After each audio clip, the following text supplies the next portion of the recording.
I had gone to school at John Carroll. I liked Cleveland. CAS had a good reputation. What I would say I learned, an important thing, it's funny to say, time management, because I was under the gun. I had a full-time job working in the hospital emergency room, and I was working full-time on my master's at the same time. I was envious of the other students who perhaps had a more leisurely day if they were just going to school full-time. In the classroom, I learned a lot, and the discipline of forcing me to expand my interest, my taste in literature, etc., was all a good thing. And more than anything at CAS, it was being intellectually challenged, and I was not particularly career focused in the sense, oh, if I get a degree in this, I can do that. But I somehow believed, and at home was encouraged to learn and to have intellectual curiosity, and figured I would find something. Growing into adulthood started when I was 16. I went to Northwestern for the summer high school journalism program, and it was life-changing. It opened a broader world to me than the small town in Pittsburgh. I decided to get a Master of Arts in Teaching so I could teach. And I taught in a high school, lovely high school in Delaware for 5 years, and English and journalism, what I attempted to teach. And then the lure of business won out, and I headed into the business world. Whatever you do, try to do it as well as you can. And don't be afraid to take a chance. And I've worked with a lot of people who are afraid. They hide under the desk. They don't want to make a mistake. They don't want to be wrong.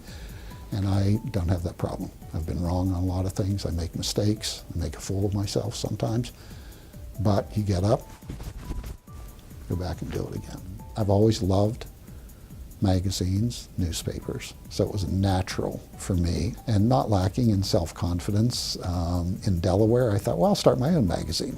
I first tried to buy, this was the era of city regional magazines, were quite popular, and I tried to buy the existing magazine, but it was two brothers, and they couldn't really decide if they wanted to sell it or not particularly.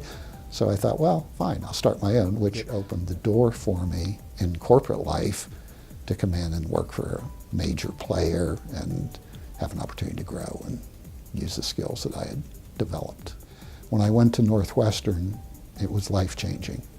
And I taught for 5 years, and I thought I should make it possible for another child to experience what I did. So I was a teacher in Delaware making the princely sum of $10,000 a year. And I set up a scholarship for children to go to Northwestern each summer. So I'd send one student every summer for about 15 years. During that time, my friend, a fellow teacher, wrote to me and said, these two young people at Duke are starting a magazine. Would you be interested in being their angel investor? And my wife, fortunately, has a sense of humor. She knew that once that offer was thrown out there, I walked out of a lovely executive job here in Cleveland to go work with, and Maloney, my wife, helped two 21-year-olds who had just launched Mental Floss. They had 2 issues under their belt, and we spent 10 years working with them, building, and they were very, very bright, wonderful partners, into a pretty significant media company. I give Barbara Snyder and her team, all of the people, a lot of credit.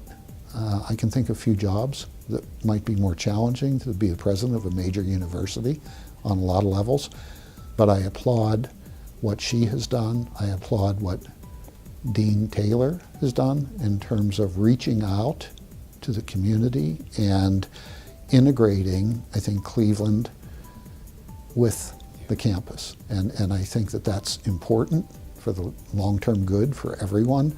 And I respect very much the entrepreneurial efforts here at CAS.